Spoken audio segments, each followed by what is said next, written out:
I'm just going to hand back to Shelley, who's doing a welcome on today's session, which is all about, as we said, theory of change, communicating impact, and sort of looking at social value as a theme and using that to strengthen funding bids. And then we've got a great panel discussion this afternoon as well. So looking forward to the day. And as I just said earlier, I hope you've had your Weetabix, because there is quite a lot to get through, but at least we're recording it so you can digest it at your leisure and go back to stuff. And we've got some hopefully really thorough slides, as Shelley's just mentioned, so that there's quite a bit of narrative in some of the slides so that you can digest this and put some of the tools into practice. And there's a worksheet pack, isn't there, Shelley? So we'll get that to people shortly. Anyway, I will hand over. We all know why we're on this Ellii programme, which is about supporting the women's support sector and helping with their sort of enterprise innovation, leadership, and many other things. And I'll leave you with the agenda, Shelley, and then you can bring people up to speed on what's coming up.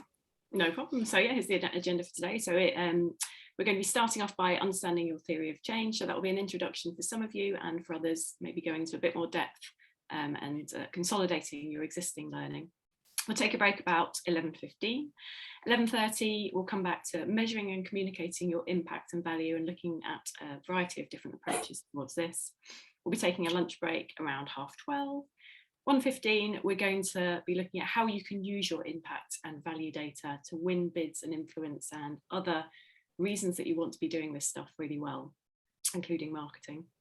And then at 2 o'clock, we're going to be joined by our funder, investor and supporter insight panel, who will be giving you top tips from an insider's point of view in terms of how you can make those funding bids really, really convincing.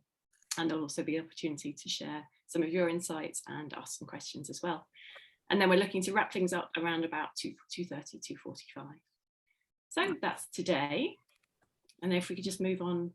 Thanks, Nicola. So these are the ground rules. I think we've all seen these before, and just as ever, if there's anything that anyone would like to add to these, if you can either let us know either as part of the meeting, or you can message us directly if you'd rather do it anonymously. I think everyone's been a fantastic participants in this, and everyone's really listening to each other, and you know, any differences that are coming up, we're finding really good ways to talk through these. So any more additions to the ground rules, then just let us know. Just rustle around. Oh, there we go. Some exciting news. Yeah, so we're going to be, this week, we're going to be giving you all a call to introduce you to your coaches and find out what your kind of availability is and commitment to the rest of the course. So what we'll be doing is matching people to one of these lovely ladies who will have the opportunity to do one-to-ones with you and focus on specific areas or challenges that you might be facing at the moment. So you can expect a call from either myself or one of the Flourish team in the next week or so. And then we'll introduce you to your coach, and it'll be up to you and them to set up times to spend with them. And not everybody has to get involved with that. We're offering it as an opportunity. And it's been a little bit delayed in this programme. We would have liked to have matched people with coaches a bit sooner, but Christmas got in the way, and then we've all come back and it still feels like, oh, how is it February already? So the idea is that we're running the Time to Grow programme and the Ellii programme, and we've sort of set up a window in this year from sort of the end of February into sort of May, June to run a chunk of time where you can make good use of a coach, hopefully on the programme, should you want to do that. So we'll be checking that, as Shelley says, and the coaches that we've got are all different backgrounds in areas of interest, and we're aiming to sort of, we already have matched people up sort of accordingly, so we'll see how we get on there. And just as what that is, typically that's 3 one-to-ones, sort of a beginning, middle and end, if you will, in terms of a coaching journey that they'll walk you through. There's normally sort of 45 minutes to an hour in terms of those time sessions, and some of our coaches help people reflect more on sort of their life and their aspirations and what they're thinking about. Some of them are more enterprise specific coaches, and we've tried to look at where people are at in what their needs are and match people accordingly, and that's why we're having these phone calls to just check that. And we'll also be having a chat with people about what's coming up in March, because there's a couple of, well, March and April we've got these really interactive days, and we just want to make sure as many people as possible are involved in these days, because they're hackathons. Essentially they're collaborative problem solving and creation events, and we want to just check that people are going to be able to get along to those to make them worthwhile. Fantastic. Yeah, so if you want to, you could be having a bit of a think in the background about what your coaching requirements might be, so that you can get the most out of those sessions when you introduce your coach. And there's a little bit of paperwork, not heaps, but there is a tool that you'll be sent to help you think about that ahead of meeting your coach, so that they can work with you and think what you want to get out of it and what you want to focus on and prioritise, and we'll come to you about that. Anybody got any questions on that or anything they wanted to check? Jenny, I see you might have to nip out. That's absolutely fine, of course. And also, can I just apologise in advance? I've got a poorly child at home, so if I suddenly turn off my camera and vanish, I've gone to tend to them. I think Samara had a hand up before, so I was just going to come back. Samara, did you want to come off mute and something you wanted to just check? Am I dreaming? Oh, where are we? Hi. Oh, hello. I just wanted to ask or offer, like, I know we're doing like social theories of change today. Is it okay to do it like in an alternative format, like a rich picture? And I was wondering if anybody else wanted to do that with me. I don't know what that is, Samira. Do you want to describe what that is? So it's a combination of some words and then there's some images, like, or I was thinking about using sounds as well. It's hard, and just like sometimes it's hard for you to kind of fully see what's happening here. It's probably a little bit hard for us to fully see what you're imagining there. I'm not sure how that would work. I know we've set our programme and we've set our slides that we shared in advance and our timings and everything according to what we know we can do for today. But I don't know where you would do that, if you're doing it on a Jamboard or somewhere, or if there's something people want to get involved with and do, and you want to share details with that in the chat, if they can, I'm sure they will. As I've mentioned today, it is quite a fast-paced sort of session in terms of information that we're sharing. Just thinking for another time, because I found it really useful in the past. Yeah, it might be helpful if you share that with us another time, so we know what it is, and then perhaps include it. It sounds like the kind of thing that would work really well in the March sessions, because we're going to be focused on collaborative thinking and working. Today, there's less of that happening because it's one of those topics where there's a lot of theory in social value measurement. So see how it goes, and we perhaps need to have a look at what that is before we give it a whirl. But if you can explain any more in the chat, or if there's a link to something, we can have a look and a think. But I'm going to focus on what we've set out in the way we've set it today, and then I can have a chat with you again about alternative formats for some of the sessions that are coming up, if that's all right. Yes, sorry to interrupt. No, you're fine. It's just I can't picture how that might work at the moment, and if there's a way that people can get involved in something, thinking through some questions elsewhere, that's great. But it might actually be a bit of a distraction today when there's a lot to get through, as you'll see in the agenda. But let's see how we do. So, topic of the day, or the first part of this session, is understanding theory of change. And obviously, we just had a quick check there to see who's done this stuff before and who's new to it. We're going to walk through a range of things, and we're going to show you some tools. And I, having worked with lots of different people, as I'm sure some people here have as well, there's no one size fits all with this, because everybody's at a different stage. So we're introducing you to a number of tools that might help you start to think about or refine how you're working on understanding your theory of change, communicating it, and various other things. So let's fire away and see how we do. So apologies, it's a bit of a busy slide, this one, but it's more of a prompt for me and a resource to come back on. So the theory of change really is when you put it together, is a logic model, and you'll see a diagram of that in a moment. A logic model that hopefully helps you articulate the impact of your organisation, what it is you're doing, and it helps you really break down what you're up to, so that you can both review it, other people can add to it, you can check and track what's happening. And you'll see in a moment, there are different formats for the way in which different people use or feel that they're ready to use these tools. It's going to be tracking different elements, like as you'll see in a second. In fact, I'll show you, it'll be easy to describe. Just one moment. It's going to help you, we're going to be thinking about things like these terms. Some of, these won't be new terms to you, but it's the kind of, what does it really mean, and how do I really explain or understand this stuff? So in a theory of change, it's looking at what your inputs and activities are, and then what outputs and outcomes that turns into. It's kind of key elements of this. And the reason that we look at that stuff is, in terms of a theory of change, you're trying to track what's changed, what's the value, what's the benefit as a result of all of these fantastic services that you're developing. And so just coming back to down here, in terms of a theory of change, it's all feeding into your social value and your, raison d'etre, really, to really understand it. Even at Flourish, we've been going, 5 years or more, and sometimes what you think you're doing or what you think you're offering is actually a lot broader than you at first imagined, or what you initially set out to do turns into something else. Or what can happen is sometimes people are that focused on what the activities are, what they're running this week, we're doing these events, we're working with these groups, that they don't think about the bigger picture.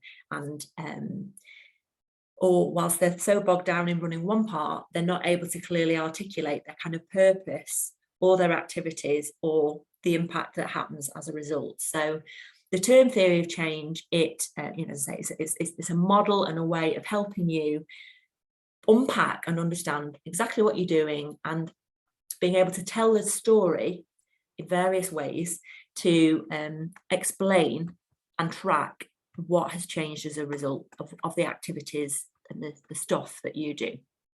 So in a moment, we're going to get you to have a look at starting this and looking at some tools, but I'm just going to explain a little bit further before we get on to doing that. So as I say, some of these are slides for you to read at your leisure, but when we go about putting together a theory of change, and by that we're hoping to understand, what the outcomes are and the wider impact and value longer term are from these activities that you do with all sorts of people in your community, your beneficiaries in the main, whether direct beneficiaries and indirect beneficiaries, and we're going to look at that. It should be clear, it should be transparent, logical, and easy to digest, so that you feel like you can clearly see the direction of travel as kind of why these key inputs or activities that you're working on lead to certain kinds of outcomes. It helps with all sorts of things. It helps with communication, it helps with budgeting, it helps with having the right people in the right place at the right time, when you've pinned all of this stuff down. And ultimately, the purpose of having this stuff helps you to measure and track what's going on, what change is happening, how to evolve what you're doing, and it helps you communicate with your funders, your teams, and find touch points and better ways to communicate with your beneficiaries. So there's lots of good reasons for doing it. When it comes to doing it, and thinking, is it worth my while to look at this? It's really helpful, because when you start to kind of really unpack the building blocks of what it is you're doing and then restack them back up, it helps you to spot gaps in what you've not worked out yet, which you'll come to see, and it helps you to be really clear when you're planning new work. It helps you spot who else that you might need to involve in planning this sort of thing. And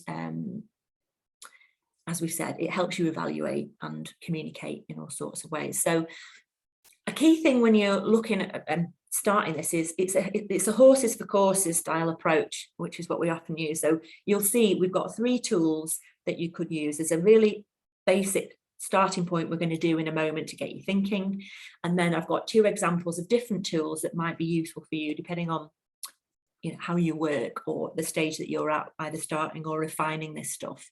And whenever you're kind of pinning down you know, your purpose and your overall theory of change, it's worth thinking, you know, how much time have you got to commit to this process? Even if you've only got today, or even if you've only got, you know, reviewing this over the next month or so, you know, committing some time to kind of checking in on this and reviewing it, or starting it, you know, is valuable.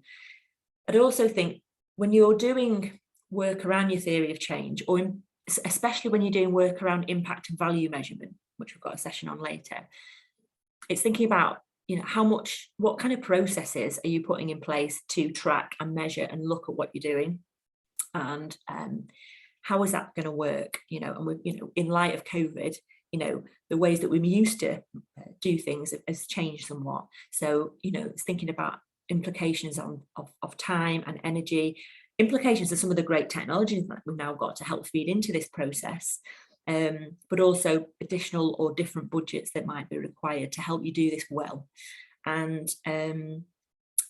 you know, can you be bothered? Is this your bag? Do you need to ask someone else to help you with this? You know, do you need some independent support or some mentoring or some training around this, obviously, that we're doing today? Or actually, would you like to just hand this over to somebody? And if so, I'm afraid it's not a cheap task, because it's quite involved when it's done thoroughly, in terms of not so much the theory of change side, but the social value and impact measurement. Might you in the future want to look at building in some budget to have extra hands on deck, or members of your team that support with this? And these are all things that we'll sort of think about over the course of the day, and show at what point might you need to do that. And that's coming up later on. So in terms of getting stuck into having a think about this, oh, hello. What we were going to ask people to do, and some of you might have, you know, done this a lot in your organisations, and some of you might be new to this, but I don't know if Shelley's had a chance yet to email out the worksheet pack. Awesome. So because we're working remotely, everybody's got probably a slightly different way of looking at this. You can absolutely use a notepad and just doodle this out in your notepad or paper for ease, or we've sent you a PowerPoint slide deck called Worksheet Pack, and a PDF, and you could, you know, use these later, print them out, or use the PowerPoint and type in there, whatever works for you. I'd probably be writing in a notepad for this bit, but the next bit you might want to do differently. So have a little think. Can you think about what's going on in your organisation? You know, what are the inputs? What are the activities? What are the outputs and what are the outcomes? And you might have to start with where's most comfortable. So sometimes it's easier to start with what your activities are, because you can see what's happening. What are we doing in our organisation this year, this week, this month, this year? You know, what are the key activities that we deliver? And then in order to achieve those activities, what resources or inputs you're having to put in place in order for that to happen. So if you're delivering creative writing workshops for young people, you know, there's the staff time involved in that. There's materials in those sessions. There might be volunteers required. There might be space and asset needs, you know, that are all inputs. You know, they're the things that have to be in place in order for these activities to be delivered. And then if you're going to run these activities, what are the outputs that are intended? You know, perhaps how many people are going to turn up? How many of these sessions might be run? And outputs are usually quite clinical, linear. You know, we're going to run 5 creative writing workshops for up to 30 young people over a 6-week period. That's usually, you know, a description. And then outcomes are what then happens as a result. And you'll see we'll keep coming back to this language throughout the day. So outcomes might be, you know, things that are going to happen as a result of these creative writing workshops. Young people might have more of an increased interest in literature. They might have increased literacy skills. They might have increased confidence. A number of them might go and visit a library. A number of them might start listening to audio books. You know, what could some of the intended outcomes be from this? And once you dream up what some of these outcomes might be, or you clearly know if you've run them before, you can then start to measure and track and ask questions to see if that's going to happen. But the theory of change piece starts to just put down the building blocks of what's going on, so that you can clearly articulate it and you know what's what.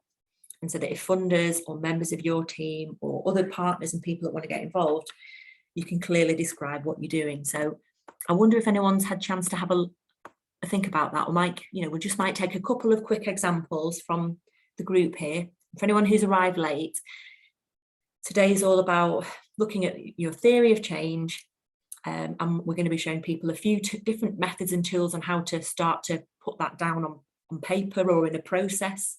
And then we've got sessions coming up on how that then turns into what you build up your impact measurement and social value measurement on. And then this afternoon, we're looking at how you use that information in different ways. And then we conclude at the end of the day with a funder panel. So there's lots happening. Thanks for joining us. But I'm going to look at people as a group here and just see, have we got anyone who might want to give an example of, go for it, Tina. Yeah, so just like a really simple one. We do tennis sessions. So we started those last year when the weather got a bit nicer and we were allowed to meet. So input, time, my time, their time, money, petrol to get there, refreshments, court bookings, and time again, but in terms of paying myself for the time. Yeah. Booking the court, buying the equipment, making sure we've always got the preparation time. It's fresh balls. You can put staff time, but you might not, there might be paid staff time and the additional stuff, or it might be that there's a kind of delivery time and preparation and coordination time, and actually splitting those out. It's a really good suggestion. Yeah, because at the moment I'm actually spending a lot more time trying to organise finding an indoor court. You wouldn't think it was so hard. It's so hard. And membership, and do I apply for funding for it, or can someone sponsor it? So, but yeah, coordination, that's kind of split that up. You've got your activities, you've described your inputs. So what's happening as an output sort of? So we've got one person who regularly comes, and we've been doing it every Saturday pretty much since last March. And he's really keen to carry on. So yeah, it's one to two people every Saturday morning. That's quite labour intensive then, and quite high. Well, not labour intensive, but in terms of like funders, whether a funder will want to keep funding a small group, you'd have to really explain what the benefit of that is. But you can, and today might be, I'm sure you already are thinking about this, that if your numbers look low in principle to the outside world, then understanding and unpacking the social value of what you're doing is a really key strength, because you've got to almost put more of a case behind why what you're doing. So if that sounds awful, I'm not suggesting this is the case, but if, for example, this person is incredibly isolated, maybe they're former addict of some kind, or maybe they've currently accessing lots of mental health support, I don't know, it could be anything, and you've done some work with them in an interview, as you'll see, we talk about all this later, and found out what's now happening as a result. An outcome might be they're improving their tennis skills, they're improving their sort of social and communication skills, they're feeling fitter and healthier, Yeah, all of the above. Yeah. I mean, when I put my latest funding bid in, I didn't say anything about numbers. Oh, well, I used their quotes from how useful they found the sessions. Yeah. And talk about it in terms of how many hours of sessions that we've done, rather than it's just with one person. Exactly. So that's a different alternative approach, isn't it? X number of hours of support given. This could be. It feels a bit cheating, but well, as a startup, perhaps that's where you're at, And what I would say is, with an activity like this, when people are thinking about their theory of change, whether it's somebody who's a big organisation that's doing this for a new service that they're wanting to run, or whether it's somebody who's still getting their ideas together. This can be aspirational. There's two ways of, a theory of change is the theory. So it might be that your goal by the end of the year is to have 8 people coming on a Saturday to this tennis stuff. And you can be thinking about this in an aspirational way. You can project what you want. It doesn't have to be actual. When you start looking at measuring this and looking at evaluation and impact and social value, actual social value, you're talking about exactly what's going on. But for a theory of change exercise like this, it can be a view into the future. It doesn't have to be right now. Yeah, but I mean, for him, he's lost weight, he feels fitter. Yeah. The actual kind of doing of the tennis is absolutely sort of irrelevant. We have such a laugh. Well, that's the hook, isn't it, that's made this all happen. And we never play games, we don't do points, we completely take out that sort of competitive aspect that puts a lot of people off physical activity. But as a result, he's been able to have some surgery, some life-changing surgery. He's quit smoking. He's now on the list for because he's a trans guy, he's on the list for top surgery. Right. And getting that mentoring and support and wider space to think, it's such a valuable thing for anybody in any of the services that people are running here to just lead to life-changing opportunities, isn't it? Life-changing transitions of all sorts of kinds. So well, you've given a really good example there of all sorts, and you'll see, even when we come to think later, even if you've only got a small number of beneficiaries, if you're able to articulate what some of these outcomes are and then what the value is, and we'll look at the difference of that later. When you're, if you've only got one person coming, but you want to attract more, all of that information that you've got then helps with your marketing materials, because your audience and your beneficiaries describe your service and what they value about it better than anybody else, better than you can. And so you'll see through the different sessions that we run today, using that data to then amplify what you're doing and showcase or promote things is another good reason for doing this work. So anybody else got an example that we might look at before we get into getting into this in a bit more depth? Kathy's got a hand up. I might come to you. I've been making notes on what you said, and we've done theory of changes for different projects that we run. Yes. But it's just dawned on me that it would be really good exercise to use for the whole organisation, and we've never done that before. Yeah, and I've got 2 tools coming up much better than this that right. For that. Yeah. I think it would be really good in terms of motivation for the staff, because we do things like vision and values, but to do a whole organisation theory of change would just be so much simpler for people to buy into it, wouldn't they? To see what difference the whole organisation is making. And it would also uncover talent and uncover passions and uncover impact that's happening that people might not previously been aware of as well, particularly as organisations grow. Getting back, I wouldn't say getting back to basics, but this looks quite basic, but as you've described, doing it as a group or doing it as more than yourself, and using it as a development tool is certainly something you could do. So it's a good suggestion. And the tools coming up will help with that. I wonder, is maybe one more person might want to talk about what they do in this sort of, anybody written something down or got something that they wanted to share around what they put? We're all quiet and screens are off. I don't know if everyone's gone for a brew. Anybody? No? Well, China's got a hand up. Go for it, China. Hi. My voice is not so good. Oh, yeah. You're fine. I can hear you. Go for it. I think the Culture Bridge Women Workshop we have been doing for a couple of weeks now, and we had a small budget, and then I thought it will be something to continue our previous workshop, and then we can do it. But then I didn't know how to plan for the budget well, I think. So my inputs, for example, staff time and materials, I thought it would be less, but then it was more. And then I knew the activities, and it was okay what we were doing. I planned for that well. But the number of people also, I was expecting about 10, and we have more than 15 ladies now, they're coming. Fantastic. So yeah, everything is good, I think, and then the outcome also and everything. But I think for me it was the budget and not like being able to plan it well.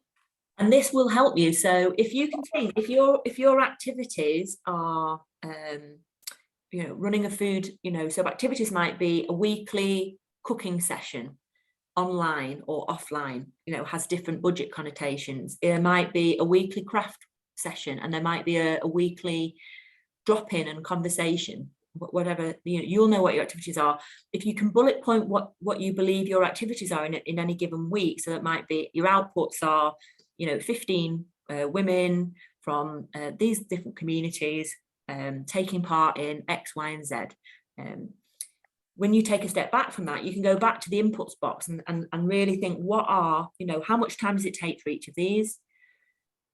Is there any promotion or marketing needed to get people there? Have you got some telephone or Zoom costs? Have you got some volunteer costs? Is there a space or room hire that might be needed, or can you get that in kind?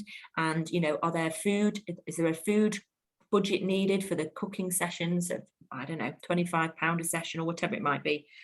So by pinning down your activities and then thinking back, well, what are the inputs required to make these activities happen? Those inputs are your budget headings, basically. You know, and so you can, as I say, that this kind of tool helps you, you can jump forward and you can, you know, step back, depending on what you currently know and what you either need to plan or need to find out. Hopefully that makes sense. So, and we can certainly through one-to-ones, Chinna, help you with planning budgets for future bids. So that is coming. So hopefully those examples there have helped you to see how somebody might use it for a small scale project. Somebody might use it to think about what they're doing, but also how planning this out might help with their budgetary thinking. And even as a large organization, peeling this out and doing this kind of activity per program or per area of work can be a useful tool and can be a team building tool as well. So it's just something to think about. What we're going to look at next, and it's a bit more sort of planning and thinking for yourselves, I'm going to show you two tools basically that build on this. When we've worked with people before, there's, you know, people like to have different ways of doing things. So tool number one just builds on this a little bit further. So this kind of theory of change tool almost marries up a little bit of the business model canvas with theory of change work. And for those of you looking at this, you can make a start on this, or you can make a start on the one I'm going to show you in a moment, and or both, you know, because they've both got slightly different aspects to them. So this one really helps you with your pinning down the core elements of a business plan. So if you know what your vision is, you know, our vision is a world where, or the community where, you know, with an opening questionnaire to help you pin down how you describe your vision. And I've got an example I'll show you of how somebody filled this in a minute. It's a bit hard looking at a blank screen, but it helps you pin down, you know, what your vision is, what your mission is, and how you're going to get there. And, you know, these different boxes that help build on your theory of change and what you're trying to do, you know, your solutions and services, that those your, you know, your activities, basically, your, you know, people and partners you need is a different twist on inputs. Rather than financial inputs, is thinking about the people and partners that you need. And then the results are, you know, the outputs and outcomes, and the impact is then, you know, builds on, you know, the outcomes and impact and value. And so having a look at this, and whether you use it in the worksheet pack or whether you start to just draw this out, you could use this tool. And I'm going to give you some time to work on one of these in a minute. I'm just going to walk you through the tools and then give you a good 15 minutes to have a look at that, and then buddy up to see what you found. But this is, yeah, Yellow Jigsaw ran a session with us on this a while ago, and I asked them to create us a pretty picture. So this is where this tool's come from. And in addition to this, you know, vision, mission, and then starting to kind of pin down how you're getting there, we've got people thinking about what some of their strategic objectives are to achieve this, and why they do it.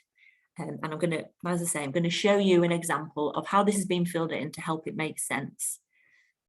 Okie doke, Asma, don't worry.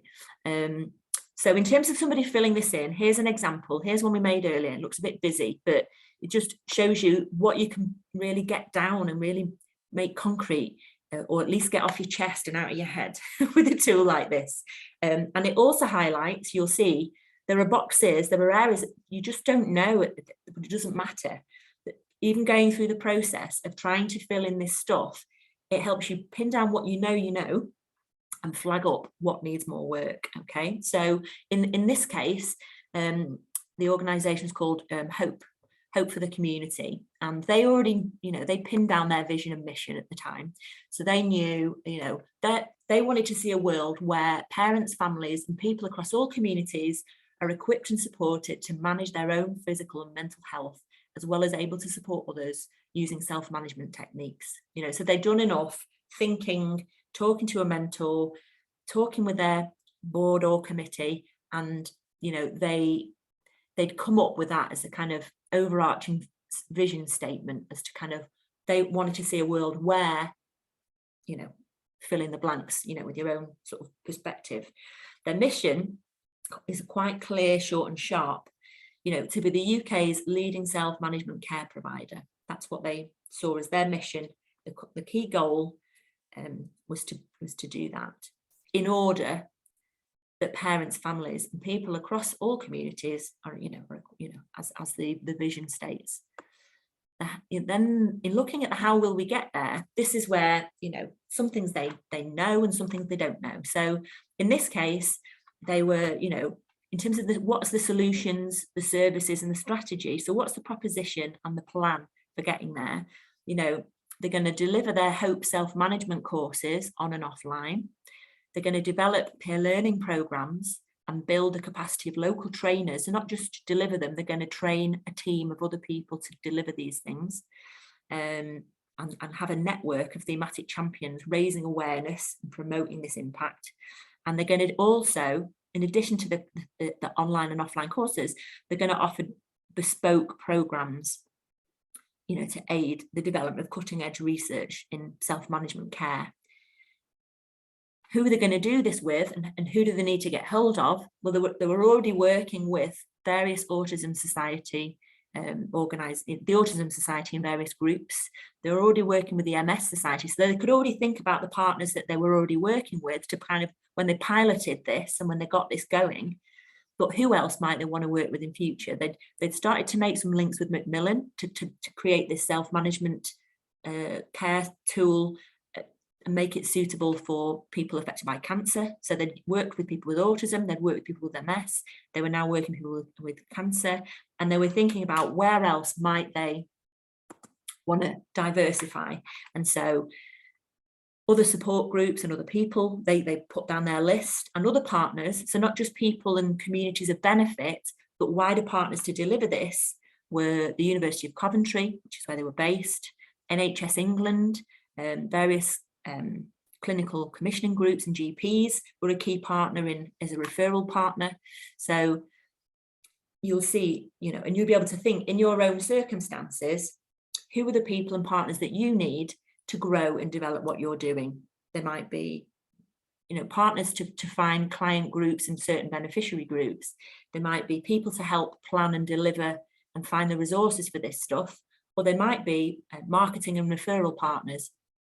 There's a whole range of partners, that you can list. And from past sessions where we've mapped out customers, beneficiaries and stakeholders and these sorts of things, this all starts to kind of distill down into a document like this, so you can pinpoint exactly who you think you either already have as partners or you want to approach. And then the results, this is where they weren't sure, they guessed, or they were starting to consider, tracking and mapping and recording a certain number of people per year would be undertaking programs and courses. A certain number of, there might be 25 new trainers each year, and so many people supported through a wider learning hub. They were pinpointing down the number of activities that were going to be realistic for their team at that time. You know, these X's are kind of movable figures depending on certain contexts and certain other factors. And, you know, the results would be self-care programs across public, private and VCSE sectors, as well as in the community. So this is what they intended their results to be. And then the impact of that, a bit like Tina was describing before, you know, impacts can look like all sorts of things, and we'll keep coming back to this throughout the day. But in their case, the impact looked like people living happier, healthier lives, reduction of people taking medication for certain conditions, less GP and hospital visits, stronger communities, you know, and so on. And that impact, the bit in that impact box, and it's something that we'll build on later, potentially some of that impact has a financial cost and a saving to the public purse attached, or it demonstrates some wider benefit to the environment. There's all sorts of types of impact that people might be creating with what they're doing. But hopefully it helps you see how this tool can really start to pinpoint down and help you describe and be clear on exactly what you're doing, help you spot where you don't quite know yet and you might need to do some further work on. And you'll start to see that the language that's going down here is very cut and pastable into marketing, funding bids, tender documents and proposals. Kathy's got a hand up, fire away. Can I just ask, the impact, is that something that you need to evidence? I would say so, in order to, for various reasons, we'll come back to you later, but yeah, to be able to sleep at night and know that you're doing a good job, to be able. Some of those things there look like they're going to be quite difficult to evidence. I guess there's the self-reporting, isn't there? Mm-hmm. Less GP and hospital visits. Well, we're going to come back to this later on in the session on how you go about finding this out, or how you go about tracking this, or how you evidence this. And there's, when you talk about social value, that you can project and you can indicate and you can have aspirational goals, or you could be physically demonstrating exactly what's going on, depending on the kind of relationship that you have with your beneficiaries, the kind of reporting processes that you have, and how much money you put into tracking and working out the benefit of what you're doing. But I would say the more you can do that, the more compelling a case you've got for commissioners, funders and others, and your competitors will be doing that to some degree. And it's a case of working out, like I said before, how much time have you got to throw at this? How much budget have you got to throw at this?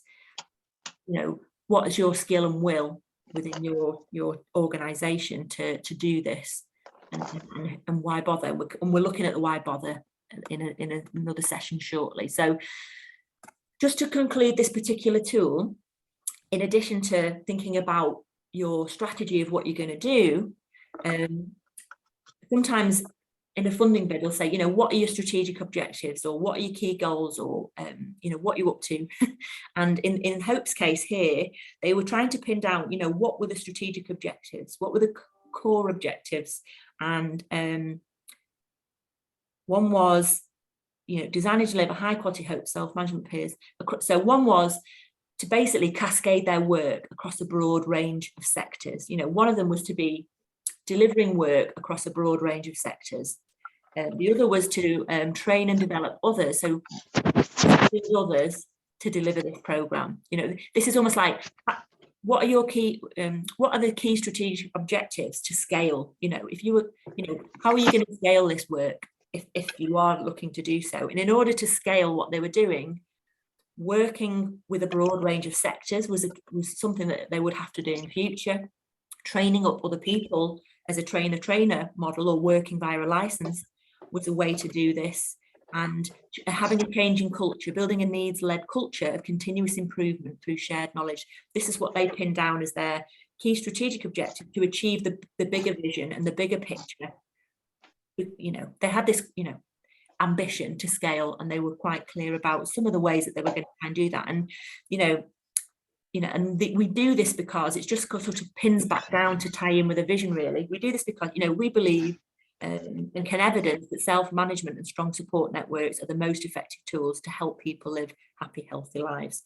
You know, it's just the way they filled in that section, but it just helps sort of come full circle, so that when you fill in a document like this and you bullet point it as best you can, it almost acts like a pitch document. If you've got to go and pitch to a funder or a client or a commissioner, it's a bit like Dragon's Den, isn't it? The evidence, a good chunk of the evidence that you need in order to convince them to back you or buy your services or partner with you or show that you know what you're doing, it's all written down on a sheet here, and it can be digested and repeated, if that makes sense. So just show you that that's tool number 1. And that might be the best place to start for most people. I would say if you're a little bit further down the line, you're already in the throes of running an organisation and you want to take a step back and look at a particular element of what you're doing. This tool here is good when you're early stage or you're wanting to look at the whole organisation. The tool I'm just about to show you now helps you do something a little bit different. So this tool would help you chunk things down into, again, it talks about your mission and it talks about your sort of statements and goals. I'll show you a filled in example of this in a moment.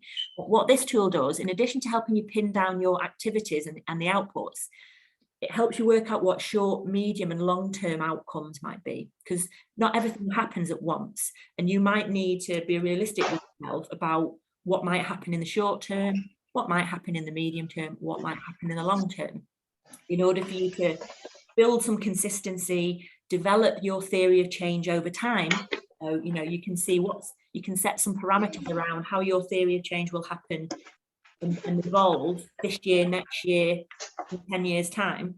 And this tool gives you a way of thinking around your own sort of areas of development. So if I just show you this filled in, and I'm sorry, it's a lot of information on a slide, but I'll just quickly walk this through, and then I'm going to leave you for 10 or 15 minutes to have a think about your own.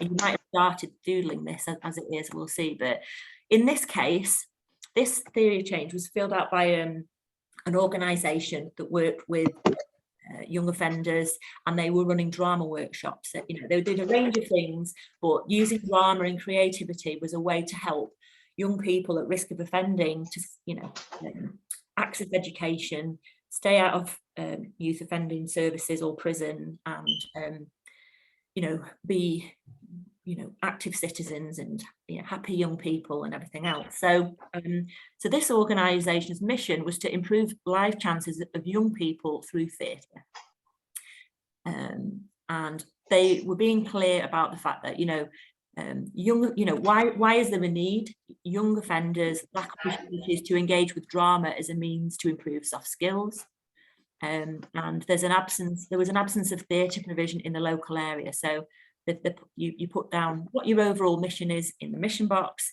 and you're almost setting the context of need in that statements box. Why is it important that this service exists? Why is what's key about why there's a need?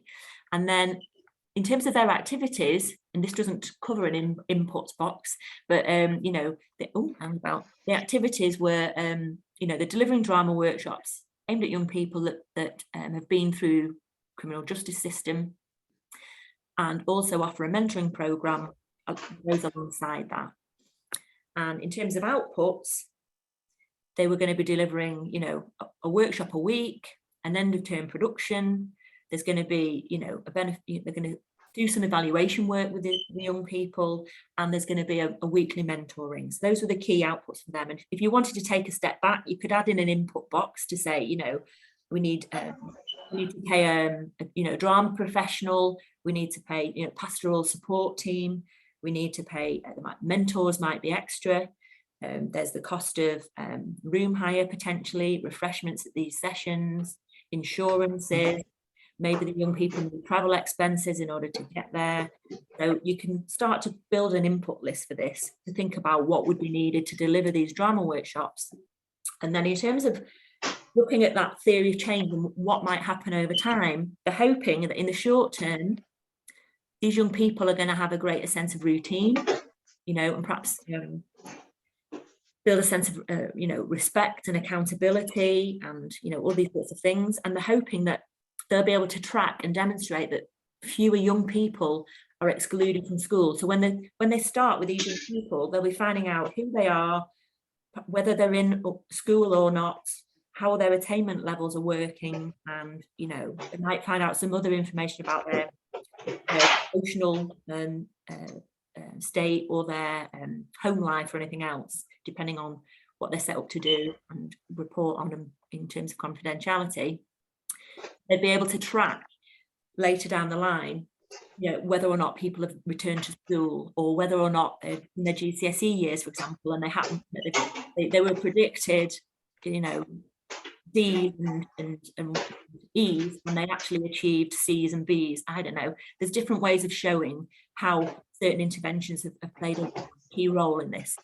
The medium term, it was saying here, this greater sense of routine and other things is going to improve levels of self-confidence, and they're going to develop empathy and, perhaps engage better with others, have stronger and healthier relationships with their families or other members of the group, these sorts of things. And then long term, they might hope that there's sort of re-engagement with formal education, visual employment. Other things might be, a proportion of these young people, going to whatever, going to college, going to university, getting a job, whatever, however far into the future they want to track and watch what's happening as a ripple effect.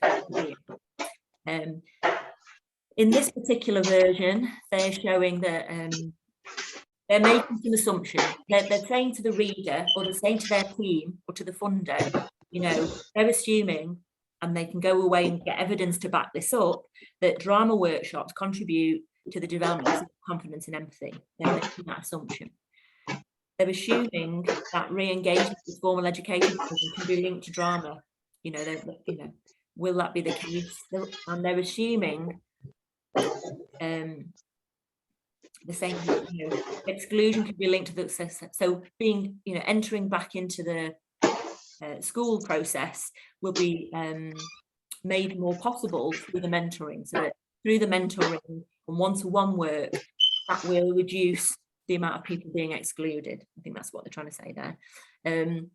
They're noticing, in the area for development box, that they need to get a rigorous evidence base for the social outcomes associated with these workshops. So that means, the touchy-feely stuff, so they'll have to put in some careful planning and some careful methods to evaluate this, not least because of the beneficiary group they're working with, and they might not want to tell them how they feel, and they might not want to fill in a survey.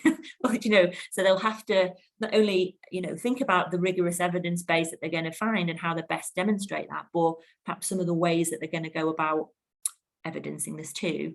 And perhaps at the start of this program, when they put this down, they're not fully clear by the looks of it that what the long-term impacts of the mentoring program is going to be.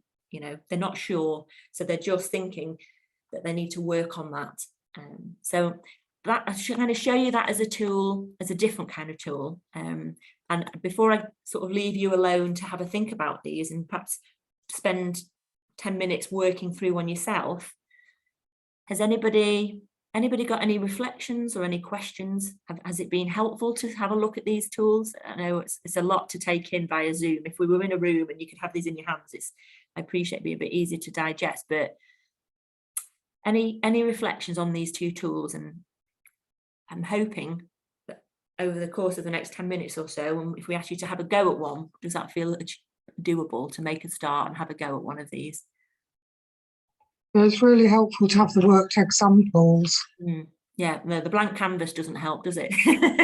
But, in having these to have a look at, I think if you can go and have a little look yourself, and in the worksheet pack, we did give you the examples, because it's hard, you kind of almost have to refer back, what did they say? Yeah. And try and relay it back to your own context. But anybody got any questions or anything is unclear? It's one of those things where you have to just start doing it, and it all starts to fall out of your head. And if it doesn't, then when you go to talk to a coach, or when through the course of some of the future sessions, you'll be able to get feedback or talk to somebody about your thoughts. Okay, I'm not seeing anybody waving, and I'm checking the chat. I don't know if Shelley's seen training for a while. This is interesting. Need to tidy mine up. Are these supposed to be kept to keep? 1 minute.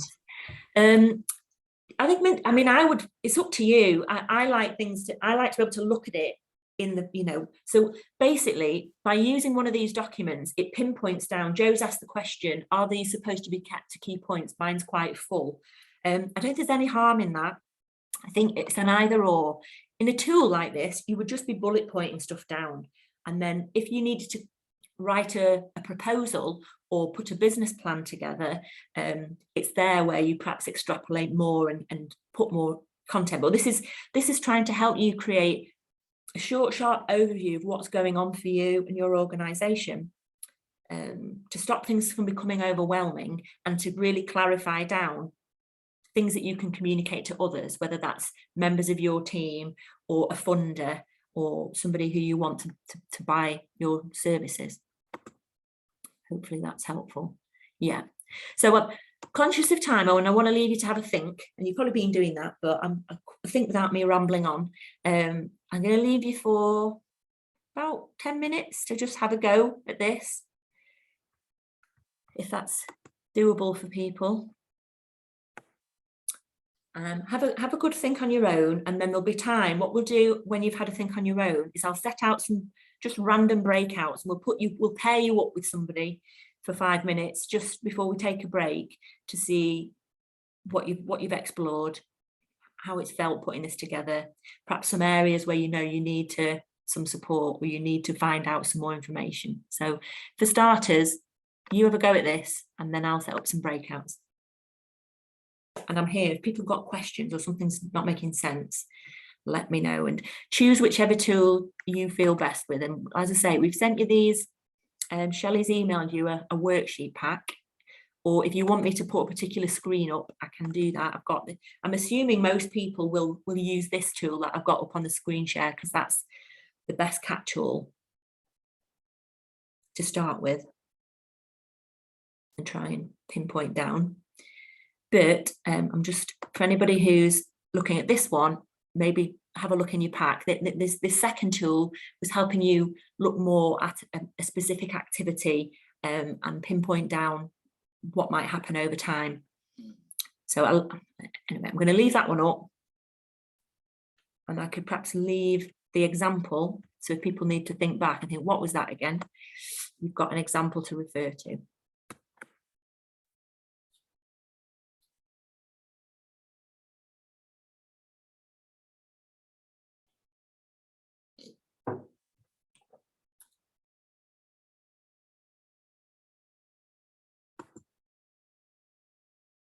Been doing it. But, so as I said, this is the first time, and I'm really excited to see how I can, you know, improve my thoughts, and I've been doing it without any planning or thinking.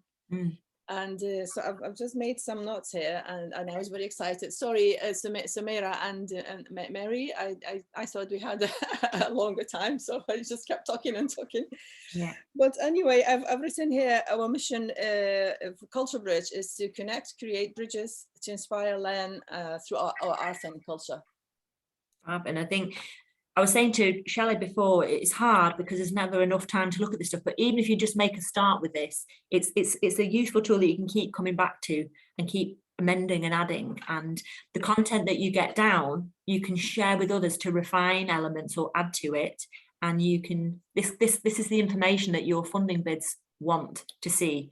So that's another reason for doing this tool in this way.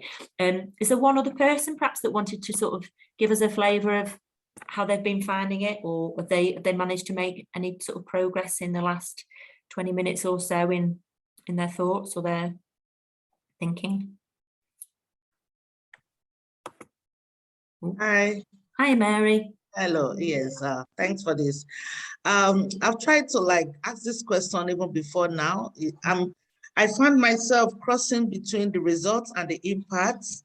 It's like I'm duplicating what the result is into the impact. So how can I actually differentiate? So the two differences are the results what I'm going to do to explain that is look at a couple of slides to sort of explain it. So, and for people who haven't made the session, so your results are your outputs and outcomes. So if you did this little exercise before, oh, where's it gone? There was a sheet. Where's it gone? There. So if in this table that you did earlier, you know your results are the numbers of young people that you're working with. Results. Yeah, your results are your outputs basically, and there might be a little bit of overlap into outcomes with your results, but in the main, your results are the physical numbers of what's going on. So if I jump back here, in this case, the results are the number of people getting involved, the number of new staff or new trainees or new volunteers, the number of activities, or like Tina mentioned before about the tennis. You could talk about individuals, or you could talk about 50 hours of free tennis, or 50 hours of whatever it might be, or you might have, if you'd run a cooking group, or if you do a drop-in, or there's a cafe or whatever, 1,000 meals provided to the community. These sorts of things are the results, and the impact of that is what are people enjoying, or how are they benefiting as a result of what's on offer. Okay. Can you see the difference? One's much more numbers and data and statistics, and the impact and value, as we'll come on to talk about shortly, is about what's happened as a result. People are living happier, healthier lives, or people might feel less isolated, or people might be gaining new skills, or people might be building new friendships, or people might be having better relationships with their children, or I don't know, you've all got different things. Joe, you got your hand up. Thank you for that. Right. No, yeah, we each found this document very helpful and interesting, and we're excited about it. I remember this document from the Time to Go programme, so I've kind of filled mine in already. And I ended up splitting mine into two. What I would say is that I found it easier because I had to rewrite mine. I found it easier when you get to the main box to write each strap line and work across rather than work down, if that makes sense. So on each strap line, so you're writing about your activities, I'd work across the boxes rather than fill in the solution services, working down. I'm just looking at the template you've got up at the moment, but the actual page. Yeah. I just found it easier to concentrate on one thing rather than one area. That's fine. That makes sense. Yeah. So this was less confusing with what Mary was saying, getting confused between the boxes. Yeah. What we've got are 3 different tools, aren't there, that we've showed you here. There's one where there's a very simplistic. The second one you just showed, that's the one I'm talking about. The actual template you gave us. This one, This template here. So the activities, I found it easier in the middle box, the main box. I found it easier to work across with each item rather than fill in the whole activities box at a time. Yeah, and these tools are here to be adapted and to be as you see fit. No, it's a really good template. It is. It helps you split up your stages and work out each tranche, really. Work out those elements, isn't it? And the 3 tools we've given for anyone who arrived later, there's 3 ways to start this. One is by simply looking at what are the inputs, activities, outputs, and outcomes. And that's, we talked earlier about how that feeds into the theory of change here. Inputs, activities, outputs, and outcomes.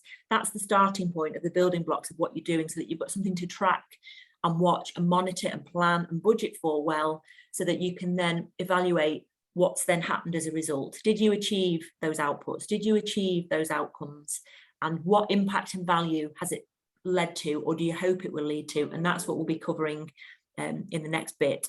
So doing a basic version like this, where we've just got a simple table to look at, or we showed 2 models. One was about an overview, almost marrying up a business model canvas with this kind of theory of change thinking, so you can get almost like a 1-page overview of what you do and why. And this acts, what the impact is and everything else, this acts as a really good sort of pitch document and tool and a catch-all piece of information that if funders want to know what's what, you can cut and paste away. We showed this other document, another tool where people were breaking down particular activities into medium and long-term outcomes, because recognizing that actually not everything, Rome wasn't built in a day, you know, and this just helps you and your team, and when you're communicating with your groups or beneficiaries, you know, what you're hoping is going to happen over time, or, you know, and be sort of realistic about things. So we're going to take a break. I'm going to just leave this up. I'm going to read it all out just so you can go and get a break. But this is just a kind of summary, sort of 10 steps, you know, 10 steps to getting started with your theory of change, you know, planning it, thinking about, you know, the evidence and the context of what's going on, learning how, you know, to kind of both project intended impact and then find ways to measure it, you know, clarifying your assumptions. Some of these tools help you to clarify things, thinking about, as I said earlier, sort of timelines and resources for this work. You know, have you got the time to do it? What can you throw at it, you know, in the short term and the long term? And, you know, by producing these diagrams that we've shown today, these kinds of tools, it helps you create your clear building blocks to what's going on, a narrative around what you're doing for different audiences, and touch points where you know you can track and check what's going on. So we'll be building on this in after the break, looking at more around sort of physically measuring impact. So have a breather. We're going to take 10 minutes, so we'll come back at 22. I want you to have a good breather because this is quite intense in terms of the information, but have a stretch and a break and some fresh air if you can manage it, and we'll see you about 22. And Shelley and I are around if you've got additional questions, and we'll catch up with people soon. So have a rest. I'm going to, fabulous. So we're back from a comfort break, and we're going to spend the next hour leading up to lunch on understanding social value. You know, what is it? Who cares? Why bother? Some of you might have been in on a session like this before, but it's a long process, really, learning this, getting to digest it all and putting it into practice. So there's no harm in picking up where you left off and thinking about how you're now going to apply this now that your learning is evolving, or that you've got a particular project or particular program or an organization to look at. So let's get started. Where am I? So what is this stuff? We've given a kind of theoretical view here. So what they're saying is social value is the relative importance of changes that occur to stakeholders as a result of an activity. So we've just been talking about different activities that you might run. We've had a little look at what some of the inputs are, what some of the resources are needed to make those activities happen. And we're now thinking about what's the importance of the changes that occur. And that's basically what the SROI, the Social Return on Investment Network, says.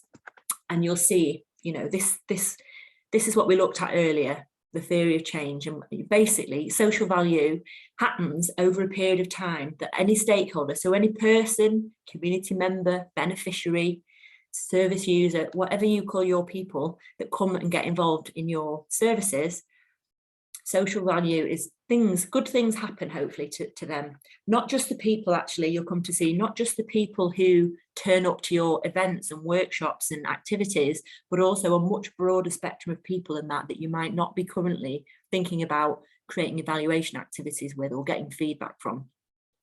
And, you know, in terms of, you know, thinking about this journey and what has changed as a result, you know, we've just looked earlier at this sort of notion of a theory of change, and there's different ways of looking at a theory of change and different models that we use to try and pinpoint down, you know, where you're at with creating that theory of change. The next bit on the journey of that is what we're going to look at over this session. So before we get into that, I just want to highlight some methods, and some of you might have heard of some of these before. There's different ways that people account for social value, different ways that people put a value on things. So the social return on investment method, and some people, particularly in the health sector or government or commissioners, they might be focused on what's the financial benefit. They're focused on the pounds. Where are the, you know, how is your project, your activity, your organisation? How are you saving the public purse? What is the value of what you're saving? You know, and there's value can be measured in all sorts of ways we'll look at shortly. There's also something called LM3, which is a method, and that focuses more on place-based value creation and measuring value locally. And that's, you know, how much money is retained in a local area and how much other wealth is created in a local area. Quite a few of you work in health and wellbeing, or particularly for early stage organisations, this thing called outcome stars is a really accessible method that a lot of people use as their starting point, because it's the easiest, one of the easiest ways to measure the journey of change and the journey of impact, that ripple effect that people go on in terms of benefit. And there are various other sector specific social value measurement principles and tools. There's something called HACT, which is a housing association method of demonstrating value through the housing world. Some of you might have come across certain different kinds of like carbon footprint calculators. That's another example of trying to measure cost benefit and value on these sorts of things. There's something called the happiness index, if anyone's ever come across that. It's worth a look. That's quite an interesting one. And for those of you working in mental health, the standard that most people use when they work, although I think it needs, you know, it needs so much more that you need to say rather than just use WEMWebs. But WEMWebs, has anybody here used the WEMWebs tool and the WEMWebs principle for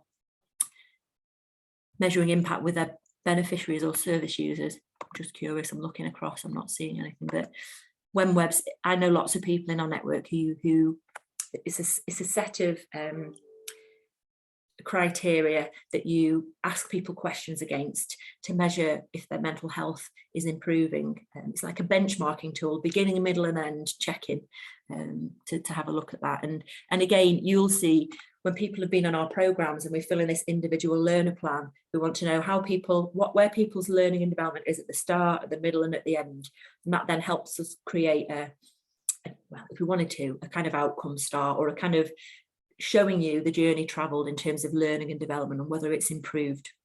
But what I would say about all of these methods, or methods that you might come up with yourself,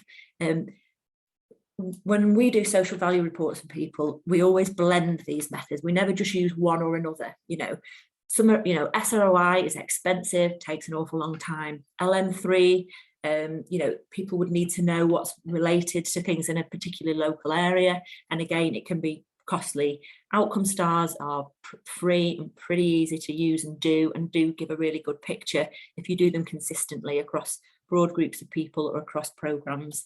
But yeah, using various methods, as you'll see, to tell the story of that journey of change, how that theory of change is then actually turning into social value, impact and value. And when we work, you know, at the stages that most of the organisations we're working with, they need to keep it simple and keep it affordable and practical. And we'll be showing you sort of how you do that. But also over time, the first time you think about social value measurement and you start testing this out and doing it, the first time you perhaps put together a social value report, that's almost teaching you what your key value indicators need to be. What can happen is people could try and measure all sorts of things or what they think they should do, and they get in a bit of a muddle with it, or they just leap and lurch towards what funders or certain policymakers might say is the buzzword or the value of the decade or whatever it might be. And what we try and have them do is sort of take back, you know, control of their language or their what they want to measure value on, because only you can measure value consistently and show that value over time if you've identified where the areas of value are.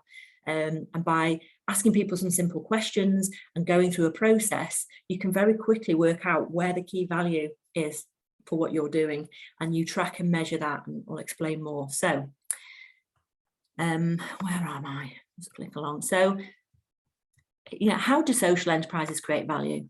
You know, we've got lots of pretty pictures here, and we've got lots of you on the programme that, you know, are creating value in all sorts of ways. And I'm going to come to you in a second to think about, you know, thinking on what we've just done and thinking about the kind of impact and potential value that your organisation has. What, you know, what's the ripple effect that you create, and how might you articulate that, and how might you then see what data or statistics you can pull together to demonstrate that. So be having a think your areas of value, but in principle it's created, you know, an organisation delivers services, you know, and then you have this theory of change, whether you've written it down or not. You have these things that you do in order to try and make the world a better place, and hopefully over weeks and months and years some sort of change is experienced as a result. There's a change for the people you work with, there's a change perhaps for the community, there's a change for, you know, you will fit into a bigger piece of the puzzle in society. You know, things are evolving and hopefully progress is being made in some way. And then, so this social impact or this progress that gets made could be categorized, and we've got, it might be that there's an impact being made in health or education, employment, all of these other areas that are mentioned. And so across all of these areas, there's a social value attached to each of these. There's financial value attached, so there's cost savings to the public purse attached. There's local value, and that might be local pride and trust, you know, which then starts to go into the non-financial. So you'll find when you start to look at all the things that you're going to be delivering or that you've delivered, and some of the impact made across some of these different areas, you can think about who might value this and in what way. You know, there's a financial cost to some of it that we can pull out and see and demonstrate. There's a local picture and sort of a strategic sort of value to some of what you're doing, and the non-financial stuff is things like, you know, trust that's built and a sense of pride and general well-being and happiness. You know, there are some values you can attach that, but you'll see there's a spectrum. It's not just all about the money. Does that make sense? So I might just come to you guys and just hear, you know, in thinking about what you do or what you're trying to do, how is this sort of percolating down? How does, might hear from a handful of people, how do you think your organisation makes an impact? And we can think about where there might be some value. Anybody prepared to say? I can't see how mine fits in straight away, so I'll start with me. Yeah. What I'm hoping to do is to encourage people to register to vote and then to use the vote, and particularly in minoritised communities. So it's not a financial thing, but it's about increasing participation. Yeah. And I think the ripple could be that once people start to vote, they might actually start to see themselves as potential candidates or activists. Definitely. Yeah, and there's a lot of local benefit depending on what they're voting for. And just being more politically active in general might, so somebody might, how do you get engaged them? How do you inspire them to vote? What's the method that you use? Well, it's an app or on a PowerPoint, but I think what I'm going to try to do is to deliver some workshops in community settings, maybe do some sort of surgery things in libraries, and disseminate it through the Women's Equality Party for one place. But also Tony Jefferson, the electoral officer in Manchester, is going to verify what I've written. And then I'm going to try and persuade him and the other council election officers to put it on their websites. Good. Yeah, so there's lots going on there. I think, what was I going to say? I think there are ways that there will be a financial return, and we'll come to that later, perhaps when we get into that. I just need to address something here. Oh, typical. Anybody else got an example of how their project or organisation is making an impact? We will be able to come back to financial value. It sounds like there's a more local and non-financial value at first glance, but if somebody came to a workshop or got involved in what you're doing and they met new people at that workshop, and it's all about who's coming and where are they in their life. And if you've got people who are isolated, who've never voted, perhaps who are currently unemployed, or perhaps if you're targeting women and there's things that they want to progress to and they're not, you could be tracking what connections have they made as a result. And if people are then inspired to go on a training course to do something, become a magistrate, or they're inspired to if they meet somebody and they decide that they want to get into work doing something in policy work, or there's definitely ways that there's a financial impact. It just takes a little bit more digging to get to that place. But we can talk about that again. Just perhaps hear another. Tina's got a hand up. Far away.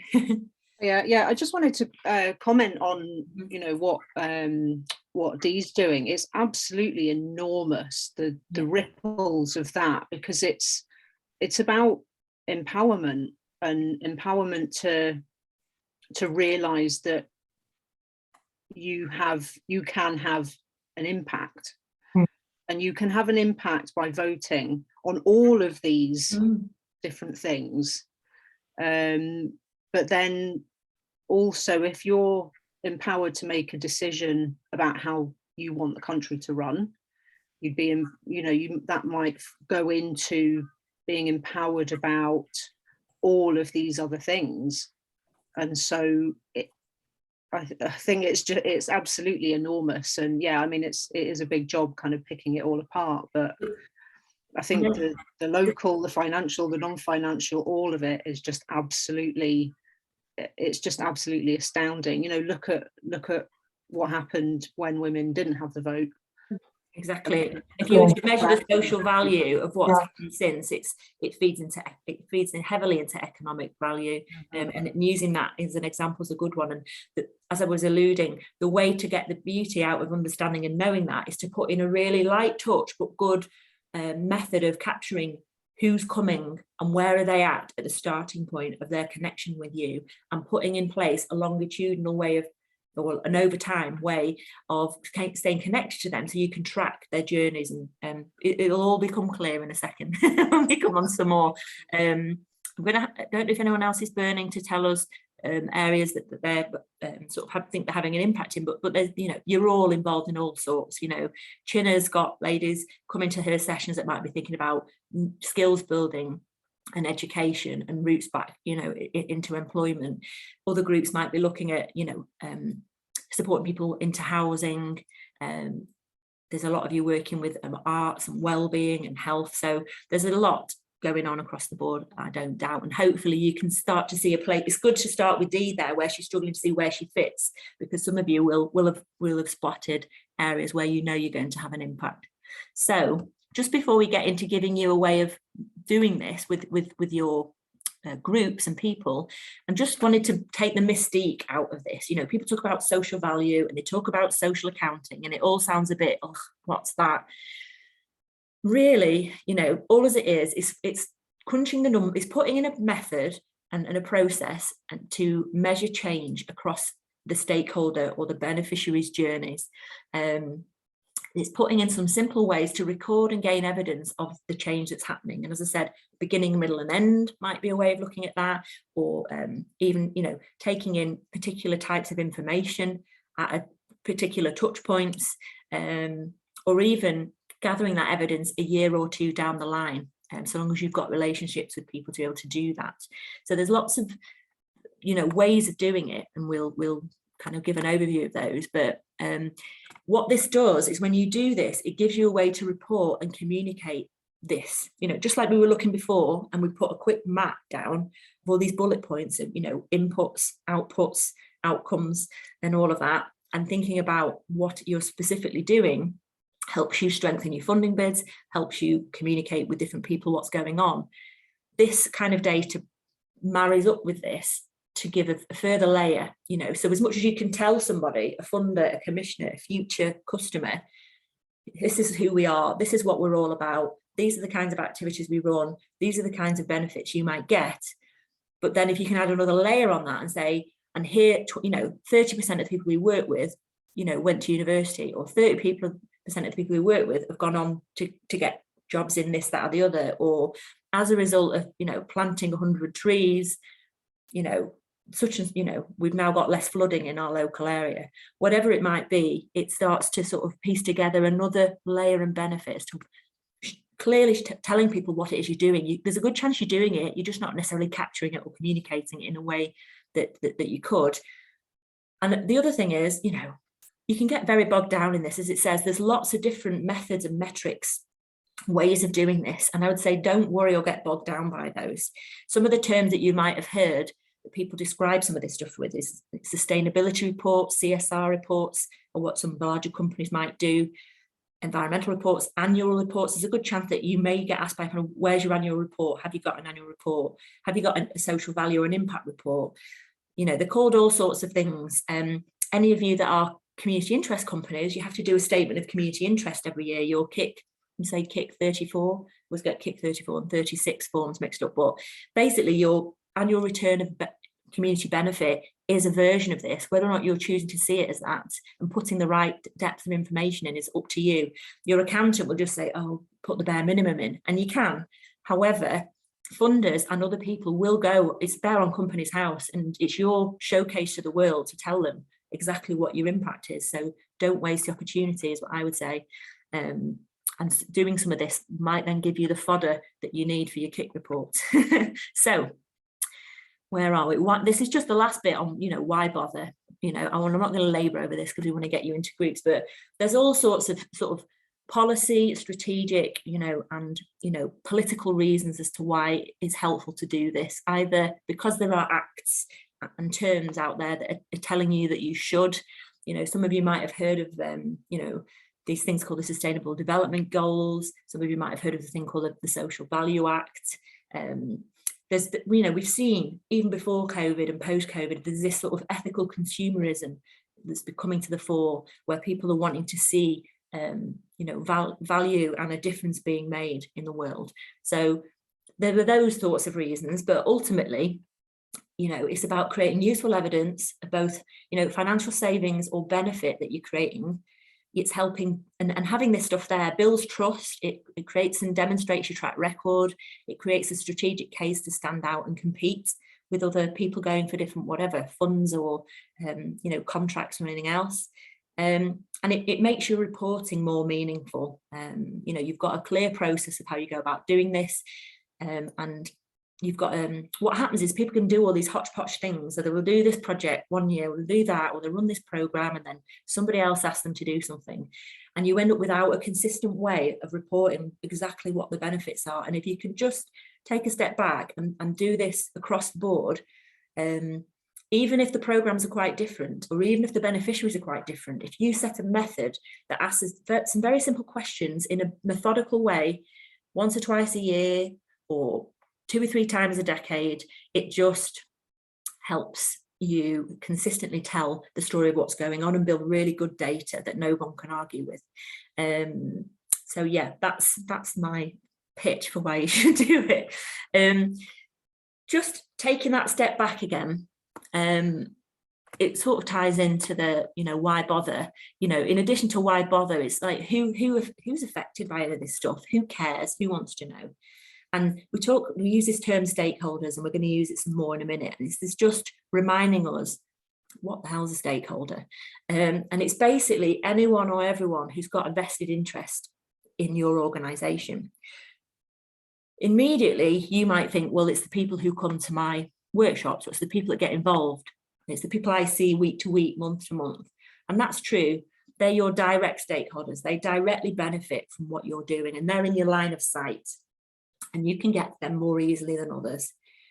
Then there's your indirect stakeholders, and these are people who, you know, you might not see them week to week, they might not be right in your face, they're not there, but they are benefiting. So it might be, and we'll come to explain this more, but, you know, let's say you work with young people. Young people are direct beneficiaries, but their parents and carers or their siblings are indirect beneficiaries. You know, you might work with women to do, you know, development work, to do ESOL, to do mental health support work, whatever. they're the direct beneficiaries, but their children and their families, their future employers, you know, GPs and wider support teams that might be around them are indirect beneficiaries. The police, you know, if people are coming into contact with the criminal justice system, you know, depending on how close they are to you and your work, might be indirect beneficiaries. We've done work before to map this out, but it's always worth just having a recheck and a rethink. And then the wider ones are people who you probably wouldn't see. They're probably not right there. You might not talk to them that frequently, or you might never have met them, you know, but they're in the sphere of who's got a vested interest to see your organisation exist.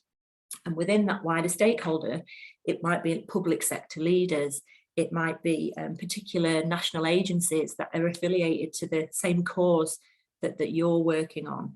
It might be the local council, because there'll be a strategy somewhere that ties into what it is you're doing. So just having a reminder that although you're focusing day to day on your direct beneficiaries, when it comes to social value measurement and impact measurement and tracking the ripple effect of why you're making a difference and how that's playing out, cascades across all of these. And you need to talk to these people and track the impact and measure the value across them all, whether you've realised that or not yet, and whether or not you've got the time or the budget to.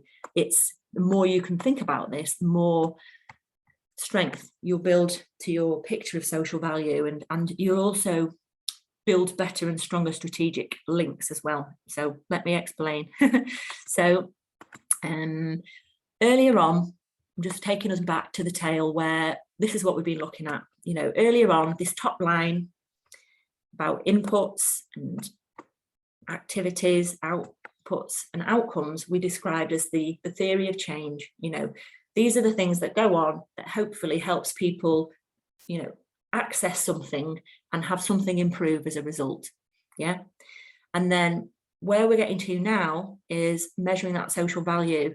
And so as much as the, you know, inputs and activities almost sort of balance out with the outputs and outcomes, it's the outputs and outcomes that trickle over into how we create that value. And what we're doing with social value measurement or evaluation and impact work, whatever you want to call it, you're measuring the impact and value of your outputs and outcomes. That's what you're focused on when you're looking at this stuff. So I'm just highlighting, we're moving into the purple bit of the equation, if you will.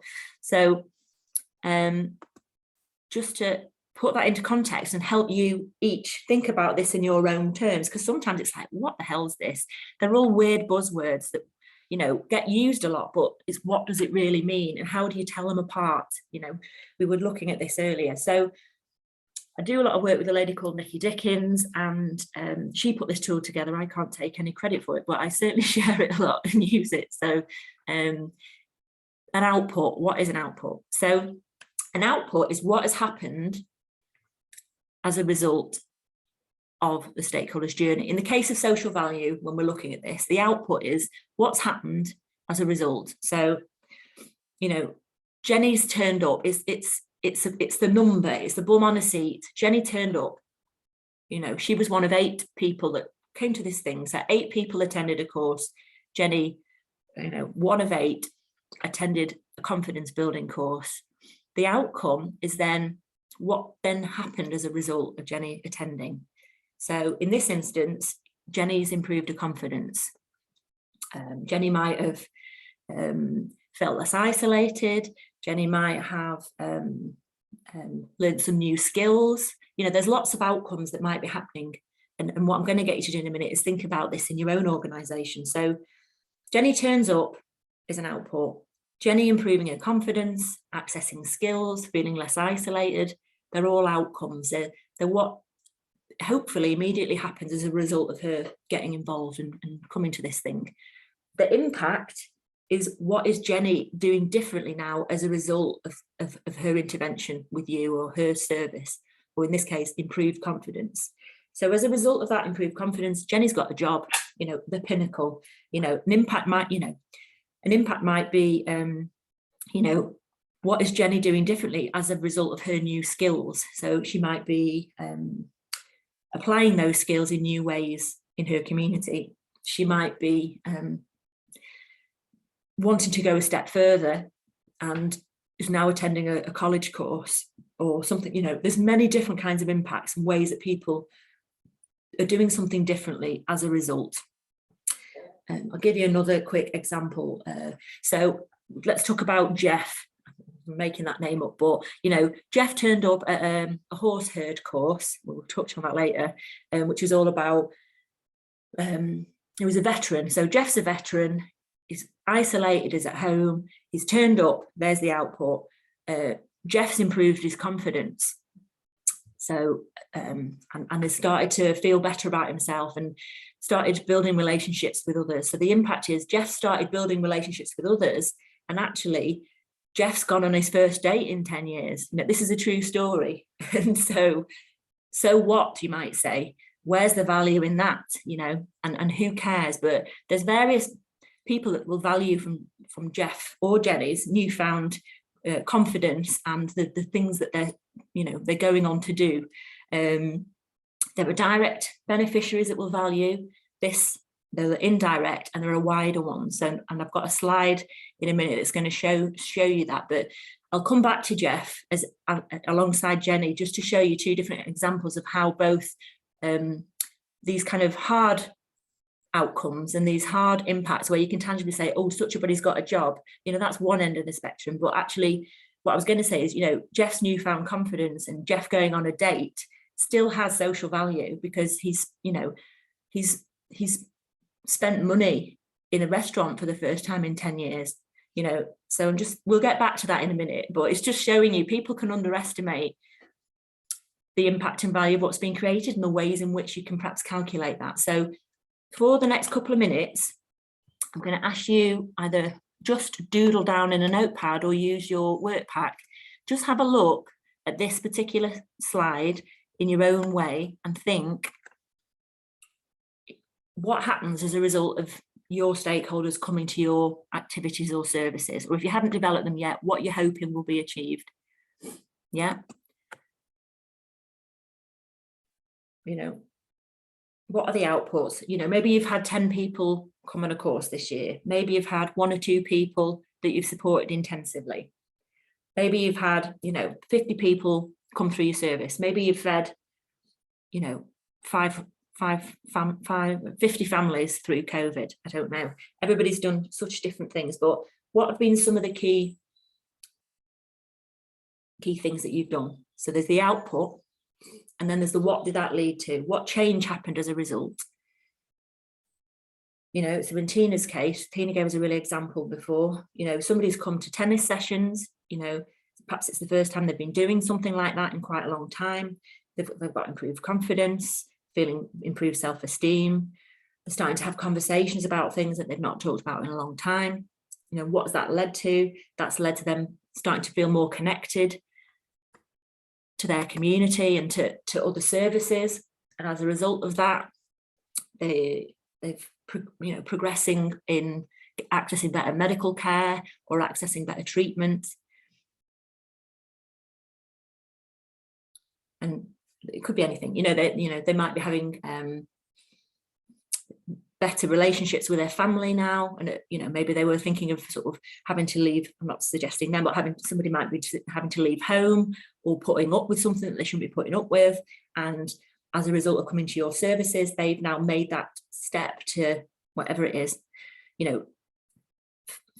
find that new opportunity and take action. And you'll know what your examples are. And then it starts to lead to who cares about this, often, the individual themselves that's come on your product, service, app, events, workshops, the direct people, have some sort of value on this. As I mentioned before, their families, their friends, their employers, their wider sort of maybe social service sort of connections. And then there might be wider strategic agencies, wider health agencies, criminal justice agencies have all got a vested interest in this. So hopefully you've had time to map down some of what's happening in your world in terms of outputs, outcomes, impact, and thinking about whose value is it, and to to conclude on this value, well, not conclude, but to move along on the value side, there's page 2. So I'm just going to move along to that. So when you start thinking about whose value is it and who cares and why does it matter, we can break it down in these ways, just to give you some examples. So as a result of that confidence and getting that job, Jenny's directly got some value here. Her self-worth has increased. She's got more money because she's earning a living. She's got more money than she had before. She can pay off her debts. She can afford to, feed her family. So Jenny's got heaps going on. Maybe I know lots of people, who've been able. Just to put it into context, we've got a lady on our Time to Grow programme from Wigan. Could be Jenny. She's got a different name, but I emailed her the other day, and she's not there. Out of office she's gone to the Galapagos Islands. So these stories play out everywhere, but indirectly. So the family's benefiting. In this case, from her increased health and well-being, perhaps she's got a better mood, perhaps she's, around more, wanting to have more conversations with people. Her employer's benefiting, because from Jenny's new skills and having this person in the workforce that they wouldn't otherwise have perhaps had, with these skills and characteristics. Her local shops are benefiting because Jenny's out there spending more money. So that's that localized sort of picture.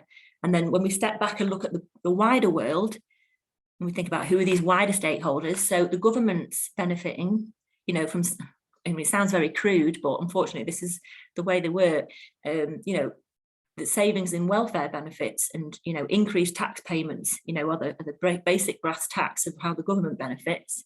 The school that Jenny's children goes to is benefiting because the kids are happier at school. They're perhaps taking part in different after-school activities that Jenny can now afford to send them to, or she's contributing in other ways. And the local economy is benefiting because she's spending money locally. And the Jeff scenario plays out there, doesn't it? Where Jeff's spending money in a local restaurant type stuff. So hopefully it. As much as this thing sounds like it can be hard to quantify, when you start to walk, if you were to imagine 3 or 4 people that you've worked with in the last year, or 3 or 4 people that have started to come to your stuff, and think about, who are these characters? Where were they when they started with you? What are they up to? What are they doing now? Some of this, there'll be anecdotal stories and opportunities that you could think about. But if you track all this stuff over time, it starts to create a really solid picture of things. So you've got this exercise here where you can think about yourself, what is the direct value to the people that you're working with? Who is perhaps some of the wider beneficiaries, indirect beneficiaries, should I say, of who's benefiting? And then in terms of this, there's a whole list there, isn't there, of who could be benefiting as a result of what you're doing. And it just takes some thinking sometimes to think through how that might work. Okay. So I'm just conscious of time and I'm just wanting to just check something. So what's coming up? So what I'm going to, hopefully you've had a chance to kind of walk through a scenario of your own there and think some of that through. What we're just going to move on to is, how are you going to do it yourself? If you wanted to start to do this, or if you wanted to strengthen and improve the way you're working with people to measure impact, with some top tips really on the next few slides. And I don't think we're going to get through them all because time's going to get the better of us. But what we would always say is you need a combination of the stakeholders that you're working with. So don't just think about Jenny, think about Jenny's family and Jenny's employer and wider stakeholders, because it's not always so easy and it takes more effort, but getting some feedback either ad hoc through a survey or in some through a one-to-one interview, or at a fun day or an awareness raising event. There's lots of creative ways that you can get hold of the indirect and wider people to get them to tell you what they think of what you're doing, or to pick up on the ripple effect that's happening. you know, and you can do it by stealth or you can do it on purpose. And I'd suggest, you know, a bit of both. By stealth gives you all sorts of anecdotes, and, you know, and then if you carry out certain interviews with people, you make them aware, you know, that, you know, from time to time we carry out interviews with, you know, wider family members or with members of the public or our local businesses to see, you know, what are they aware of what we do, what have they noticed. And you'll see shortly, you know, the kinds of questions that you can ask people to work this stuff out. What I've said a few times is you do have to consider your capacity, time and budget, you know, because this is an additional job, but I would argue that it's worth its weight because it helps you get that money. The amount of people we've written social value reports for who've then gone on to secure, you know, lottery money, wider national funding, gone on to win awards. You know, this data that you gather helps you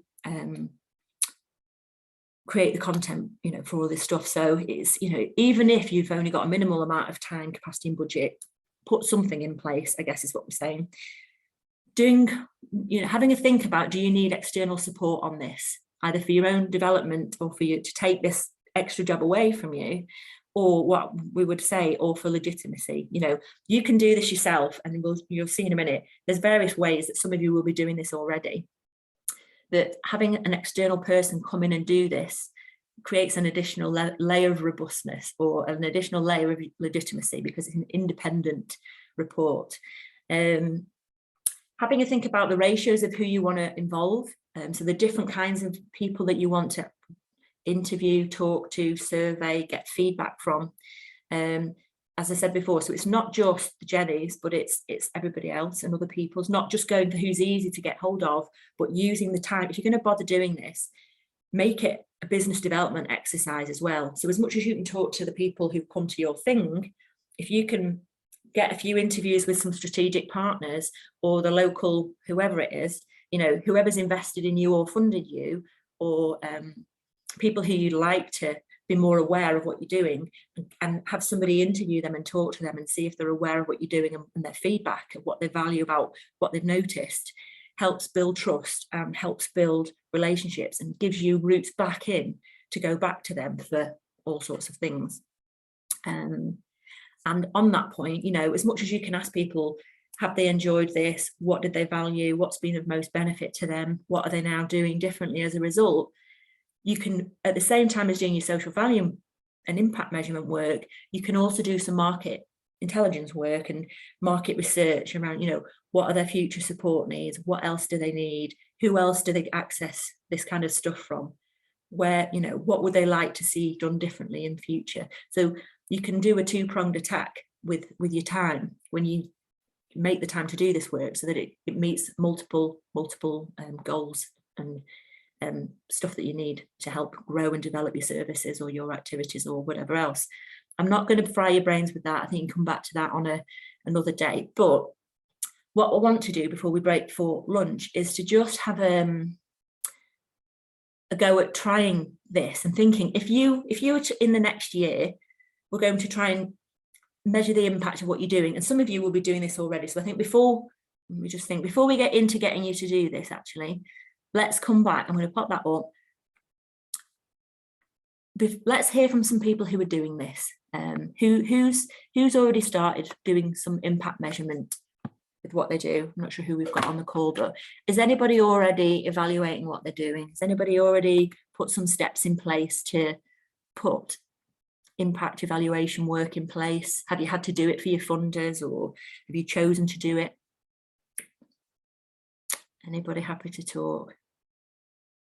I know Asma will have done, but I don't know if Asma's there. Tina's got a hand up. Oh, Asma's there. I'll come back to you in a minute, Tina. Asma, I might just grab you if I may. Oh, yeah, that's fine. And then we'll come to Tina, and there might be others. But Tina, Asma, anything to report? Sorry, I've just come back off another meeting, so I'm just catching up. Okay. It would be interesting to hear. We've been talking about impact evaluation and people carrying out social value measurement, which sounds a bit grandiose, but yeah, yes, in terms of your evaluation work, where are you at with what you do? So when I started out, I never thought I'd do this, but now we did do an impact report last year through another organisation where they did case studies on some of the service users, and then I asked a number of service users to fill in a survey if they're finding it useful, if the things that we, the services that we provide, the group sessions, are they useful? Why did they come to us? How did they come to us? And it was like, it was a brilliant response. I think it was 99.9% that we were doing really well. So it was, they were happy, but I think there were some things like, some responses were saying the impact report was really good because it gave me an insight into how we're doing and what would they like to see, because when I started out, I just started doing the groups like coffee mornings or just peer support group sessions, but actually found out that some wanted to do activities, and the majority of them actually enjoyed what we were providing. They liked coming to it because they were saying things like they couldn't connect with the family or friends properly, so coming to these sessions made them realize their situation, and they felt like they were listened to and valued. So that really helped. So that was last year. And I know that when we've had another funding, they've asked for an impact report as well. So what we've done there is asked the participants to fill in an application form, in the beginning of the session, and tell us like where they're at, how they're finding it with certain skills regards to digital inclusion, and then in the middle we did another like quick feedback, but not like form filling. Just asked them to do it anonymously on post-it notes possibly, and just put it on the wall. And then at the end we went back and checked the forms and asked them to fill it in to see where they're at now. And it gave us an idea of if it was impactful, what they thought, it made us feel like, okay, so one of the participants said, they would have thought of going on Zoom. They just never thought they could do it to speak with families. They just kept themselves to themselves. They thought that Zoom was, scary place to be on because people can see you. But actually coming on and using tablets with us and knowing how to go on Zoom or use WhatsApp group chats and how to be secure on those things. The interesting thing there is you'll have asked them so much, and sometimes by reviewing it and looking at it, you could ask additional questions to see and with those new skills, what are they now doing differently as a result? What are they now doing, and what is it enabling them to do that they perhaps hadn't done before? But so there's ways of, you can do as much as you can do and as much as you know how to do, and then there are ways of having a think, how can we learn and understand more about the value of this? So as a result of those new Zoom skills that they've got, are they now accessing other opportunities? Are they now joining new training that they wouldn't have otherwise had the confidence to do? Are they having conversations with their families overseas that they wouldn't have? I don't know, you'll know, but there's ways of digging even deeper, if you will. So that there's what you can see is having an immediate impact, and then there's the what else is going on. So that's a great sort of little summary of some of the ways that you've been applying this work and thinking about how to use it. I wonder whether any of that information, when you feel like you're forced to write an impact report for a funder or whoever else, is the information that you use in that report ever used elsewhere? So once you've created that information, have you found it useful? Yes, found it very useful. Haven't used it anywhere else yet, but the focus is moving forward. I will be using that information on like funding bids and reports, because I'm new in this, so I'm only learning. And I think we've been having it's been helping for strategic meetings. So one of our trustees is she does strategy meetings for businesses, so she has been doing strategy sessions with us, and that information that we've gained, it's given her lots of information to direct our strategy, which way to go, and what things people want from us and things like that. But because I'm new in this, I didn't know to use that information, but it's I'm just putting you on the spot there, but it's it's just having a think. People think I do this stuff begrudgingly sometimes, and then when I've focused in and I've done it, I'm like, my God, this is going to be brilliant because I can use it for this, this, and this. So I'll just hear perhaps another. Tina had got a hand up. Were you going to give a bit of an example on something, or have you got a question? Yeah, no, just examples. So Yeah, go for it. I've done, I guess, a couple of different types of reports, and I don't really know why I did my first year social impact report, because no one had asked me for it. I saw a local social enterprise, and they'd done a really good infographic about, you know, their sort of impact and what they delivered and things, and I thought, oh, that looks really pretty, I'll do one of them. And I ended up writing a 24-page report on what we've done during our first year, and I just thought, right, write down the things that we do, the activities that we do, and then take some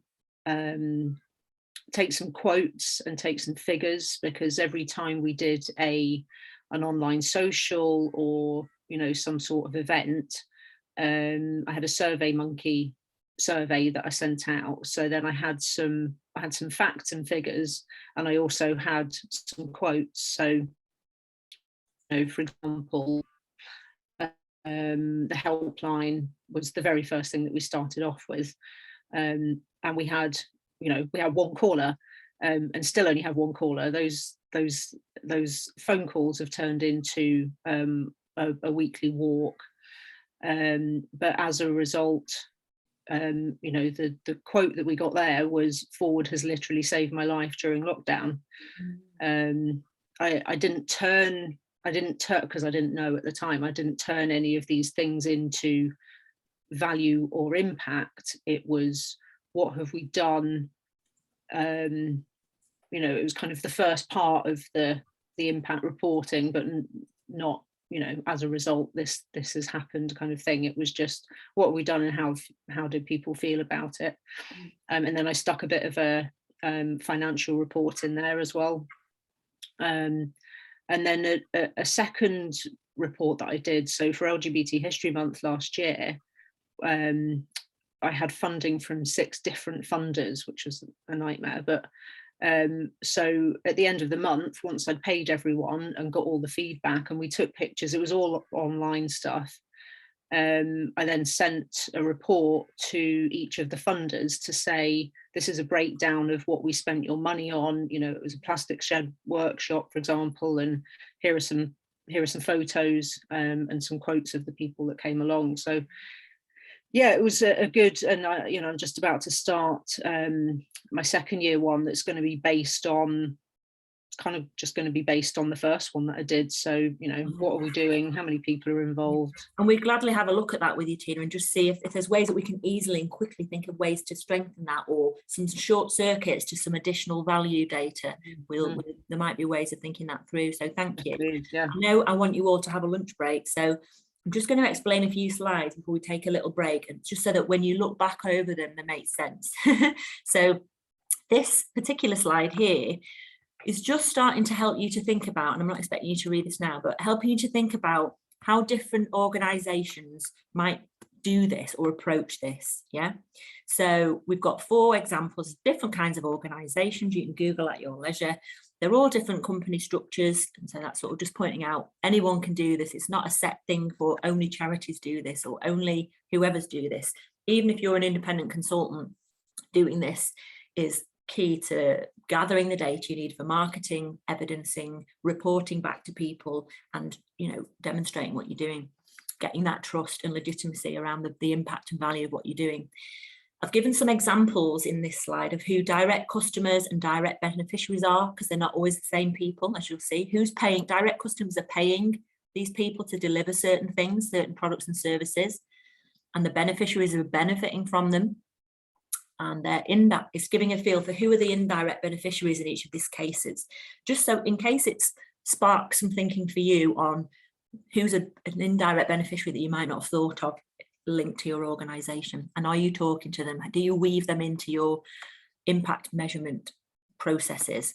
And when we talk about impact measurement processes, so if you were going to think about doing this, this is a little tool for you to map out. So who are these characters? Who's direct, who's indirect, and who's wider? I've got an example of this filled in a minute, but and then there's the, you know, just like you've heard from Amna there, and you've heard from, Asma, and you've heard from Tina, they mentioned surveys, or they mentioned focus groups and this and that. I've given you some tips there on how you engage your direct beneficiaries, the ones that are easiest to get hold of. You know, some of them might have an application form or an enrolment form or an expression of interest form or something simple before they come to you that not only gives you their contact details and what they want from what you have to offer to help shape the market research side of what you're offering, but you could find out a little bit about them. So you can give some sort of whatever it might be to do with background data, it might be to do with where they're at this point in time, and ready to kind of review that in a number of months. There's all sorts of things that if you put in a brief application thing, or it might be a filling in a thing online, you know, when people click your website to say they want to be a member or they want to hear more about your stuff, you know, a few key questions could really help you then benchmark and test and track what happens later down the line. Or if funders want to know who's in your network or who you're working with, you can give them some accurate information. There's all sorts. If you're doing one-to-ones with people, or there's therapeutic services, you know, there's anonymous information, you know, in different reports that you can gather analysis and data from. You might be doing surveys. Not everybody wants the survey style, and so a number of you might need to think about, you know, how you use video or you know, other way, you know, recordings to get feedback. Or maybe, you know, I've known people on their courses or their events, you know, have a little like Vox Pop corner where people go and give a little video message on, you know, a few key questions that they answer to video, and job done. Focus groups, you know, events with creative feedback I mentioned before. There's all sorts of wacky ways you can get people to tell you what they think or what they need or how they feel or what's changing for them. So that's your immediate groups. The wider lot, you know, tends to be interview surveys, focus groups, different kind, inviting them to stakeholder events where they can give thoughts and views and create discussions.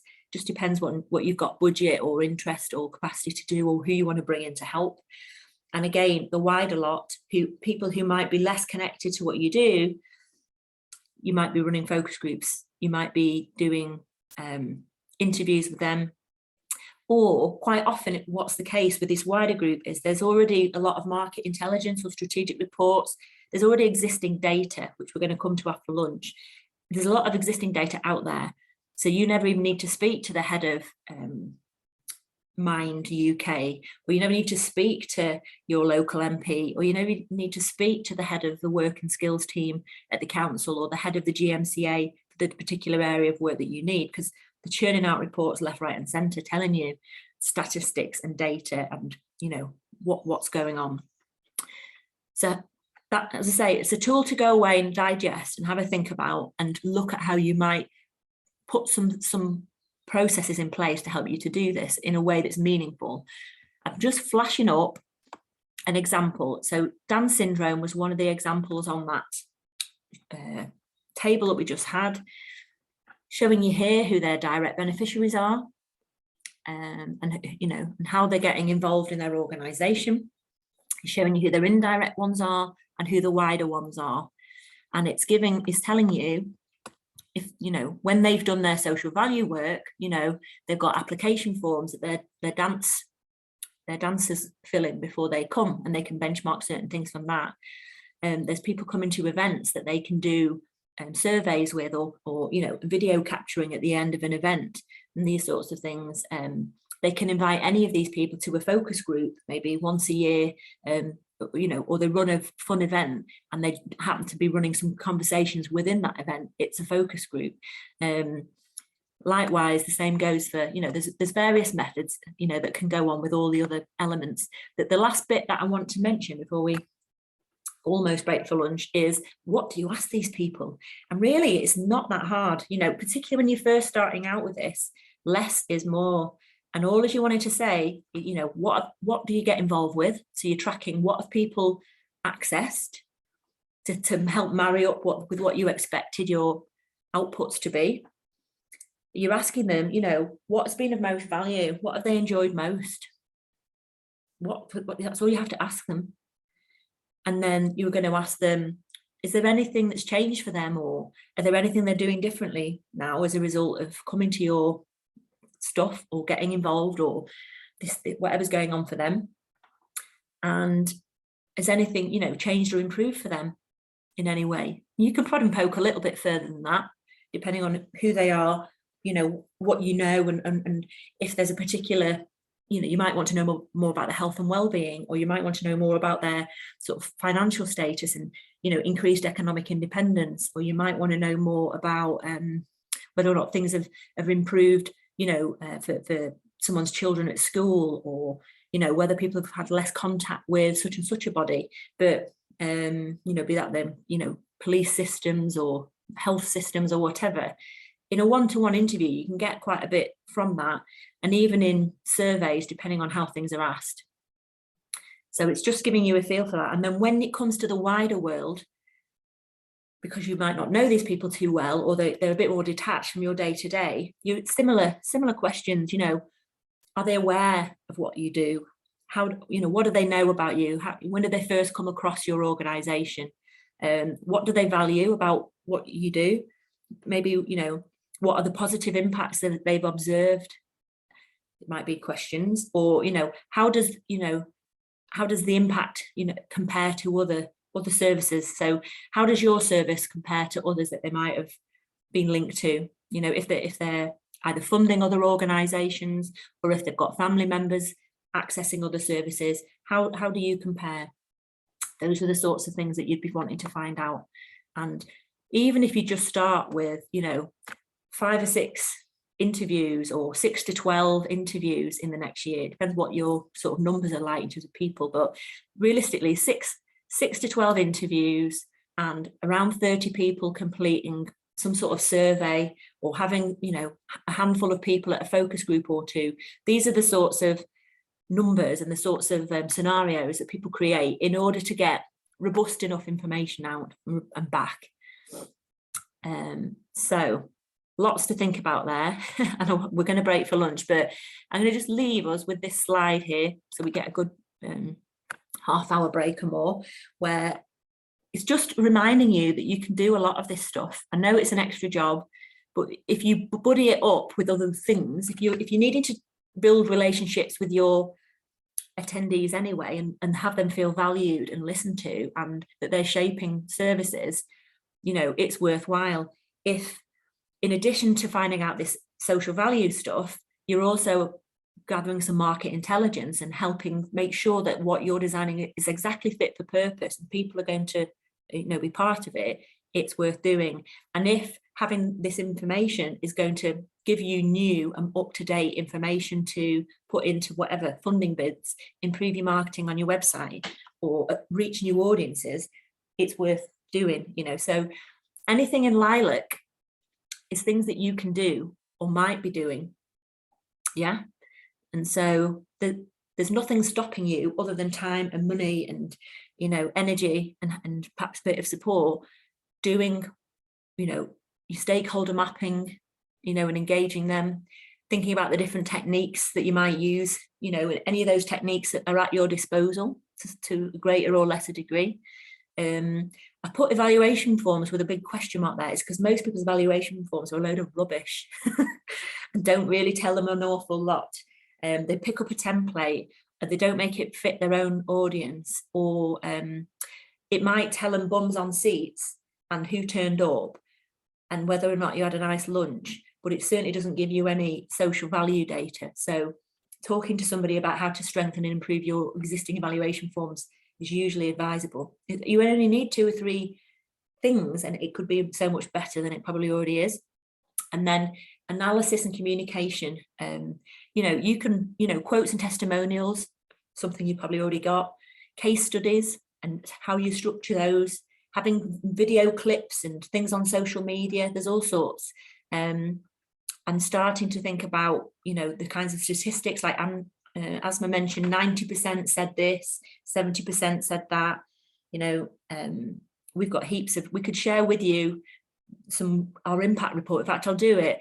We put an impact report together that we sent to a funder recently, and another funder who's commissioned us, who wants to see what we've done.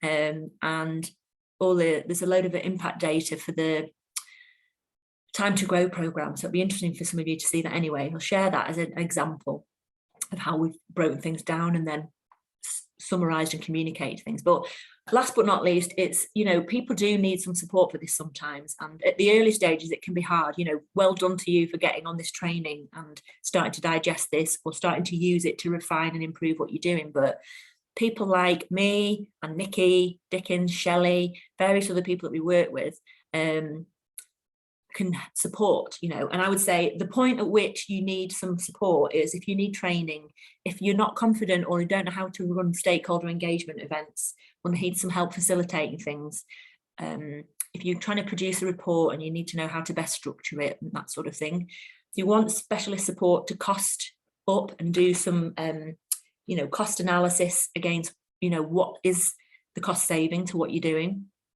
And the thing I was saying before is that actually having somebody independent come in and do this can give that robustness and legitimacy to things. But, you know, in the first year or so of what you're doing, you know, the first few years, sometimes you just muddle through this stuff on your own. But then beyond that, bringing people in to help can be useful, and budgeting in for that, your rewards for alls, various national funds, commission contracts that you go for, expect to see evaluation costs and impact costs. Sometimes they're expected to see 10 to 15%, you know, to know that you're tracking and taking, evaluating the delivery of what you're doing seriously. So just things to bear in mind. Right, I'm gonna wish you all a lovely lunch, and